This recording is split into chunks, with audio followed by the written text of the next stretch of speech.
donc cap à l'ouest, après l'est, à Saint-Malo, chez M. Lurton, qui abrite une figure notable du notariat français. Quand je dis notable, c'est au sens une figure nationale.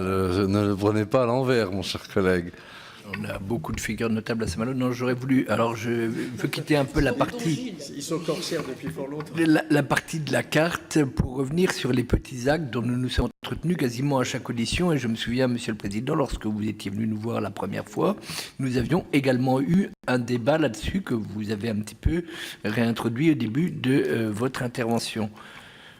Moi, je pense qu'il va être nécessaire d'étudier très très précisément s'il y a, oui ou non, augmentation des petits actes, comme vous nous l'aviez dit lors de la première audition, l'objectif de la loi et de la limitation des frais d'acte à 10% était d'entraîner une augmentation de toutes les petites ventes qui ne se faisaient pas forcément parce que les frais de notaire étaient trop élevés.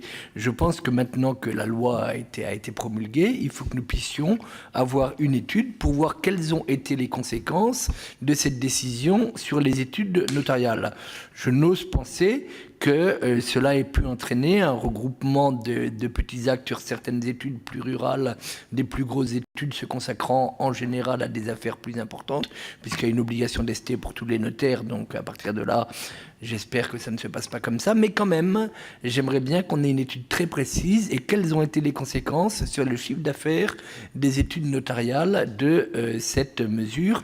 Le ministre Macron, lors de la dernière réunion que nous avons eue à Bercy d'ailleurs, est aussi, lui aussi, assez demandeur de ce type de renseignements pour voir s'il y a lieu de modifier la décision.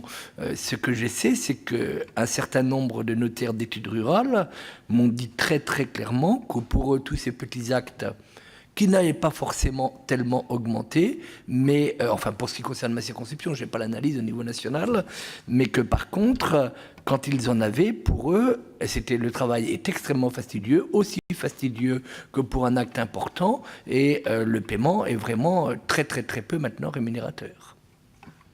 Merci, chers collègues. Donc notre collègue Jean-Yves Collet